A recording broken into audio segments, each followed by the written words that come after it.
Autographs through the mail, episode number 20. We got a touching return to show you guys this time around. So let's get straight into it. First of all, I got a Christmas card from Frank Thomas. I wrote to him a few times in the last month or so. And pretty neat to get that from him. So that was a really nice gesture to have that show up in the mail. Next we got Bruce Look. He signed 2 of 2. Played for Michigan State. There he is with his brother. It doesn't look like his brother's signing anymore, unfortunately. Might not be able to get that one done. Then he has a 69 Topps. He also included a nice 4x6 photo there with the Twins. So nice response there. Next we've got a guy who was always pretty tough signing. Gorman Thomas, he is signing now for $5 per, and he's got some pretty nice cards. So that's the Diamond Kings. I think that's 82. And also he responded to my letter, nice response, and he included a business card, and that was signed as well. And he's selling, I think he's selling hot sauce or barbecue sauce or something. So he included some information on that. Next we have Fred Sherman, 74 Topps traded, and I think this is 78 TCMA. Got some more 70s minor leagues coming in. Next we got Bobby Hansen. He is the voice of the Iowa Hawkeyes basketball along with Gary Dolphin. So an 88, 89 Fleer and an 89 Hoops. He does a nice job. He went to the University of Iowa. Seems like a good dude. Next we've got Dave Bennett. 2 of 2. This is a 64 Topps high number. Rick Wise, I believe he charges $5 per. So I'm going to get those both sent out to him. We got another 79 TCMA. Pat Rooney. Signed 2 of 2. Bob Malacky. Played for the Orioles there. I always like these cards. The rookies. Glossy rookie cards. And we got an 89 score here. And then this is like 91 Crown. If you guys aren't familiar with this set, it's Crown Orioles. It has like all the players that ever played for the Orioles. Some of these guys never had any other cards. Some of them never had any cards with Orioles on it. It's like a huge set. I'm not sure how many, like hundreds and hundreds of cards in those sets. But they're kind of used for autographs.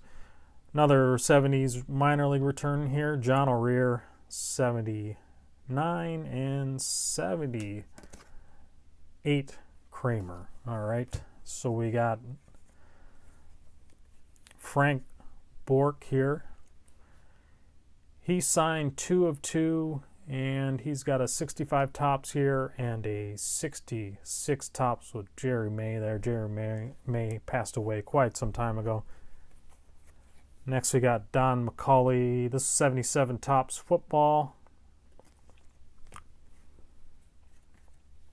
Part of the 69 Mets here, Bobby Peel. This is a Miracle 69 Mets from Spectrum. They had a set of all the players from that team, and then we have a 70 Topps there. Another 77 Topps football. Eddie Brown, 2 of 2. And then Mark Arneson, another 77 Topps football. Then we got Fuzzy Zeller. These are 81 Donruss Golf. These are pretty nice cards. A lot of these guys sign, or at least they used to. And these are older golf cards. They were really the first golf cards released as a set, at least I believe. And finally, we've got the final one to show you guys here. I'm really happy to get this one back. We've got Kenny. I'm not exactly sure how to pronounce his name. I think it's Flane, even though it's not spelled like that. But so I believe this is a 62 CFL, top CFL might be 63, and I think these are 61s, and these are smaller. These actually came, you can see the edges there, they came in a dual card, so they were like two cards connected. A lot of times those ones are hard to find, and you'll just see them individually. They've been separated.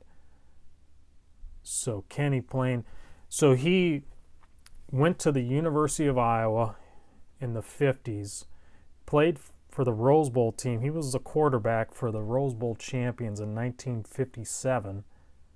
And then he went on to the CFL, where he played 10 or 11 years, and he ended up being in the CFL Hall of Fame. Now, he lives in Canada still, so when you write to someone in Canada, it's a little tricky because obviously there's postage there, which you can use a stamp, a foreign stamp, which is like $2, and that's fine. It'll get there usually no problem. But on the way back, you don't have Canadian postage. So what I'll do is I'll usually either send $5 or $10. Kenny, I sent him $10, and then and I put a U.S. stamp on it regardless. Sometimes you'll get them back if there's a U.S. stamp. But a lot of times what will happen is the people that you're writing to in Canada, they'll just put a Canadian stamp on it. So that's why I always try to send $5 or $10. In Kenny's case, 10. So I received a response. I sent him this questionnaire, which I like to send out. 3 questions on there. And I kind of asked him about his career and being at the University of Iowa. He's from Iowa, I think a small, Lost Nation, I believe. Small town, pretty close to here. But anyways, I received a response back from his wife, and I'm just going to read the letter. You can see she wrote on the back of my questionnaire. And I'll just read it. It says, "This is Ken's wife writing, because sadly to say, Ken is suffering from dementia and is unable to answer your questions. He can still sign his name, so he signed the cards. He is still at home and we can manage, but our life has changed. Ken had a wonderful career. We stayed in Winnipeg and made it our home. We have been married for 61 years. I'm from Illinois, and we met at the University of Iowa. We had 3 children and now have 8 grandchildren. We want to wish you a happy holiday season, and thanks for remembering Ken, Janet." So I have to say, this is one of the more heartfelt responses, returns, and just touching to myself, to think that you have a guy here who played in the 50s and 60s, played in the NFL, has dementia now, and he just can sign his name, and then his wife took the time to have him sign the cards I sent. It's really,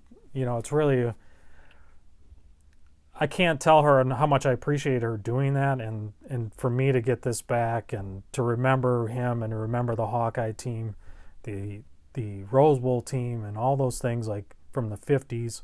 He's one of the only guys left from that team. I don't know if there's anyone else left from any of those Rose Bowl teams.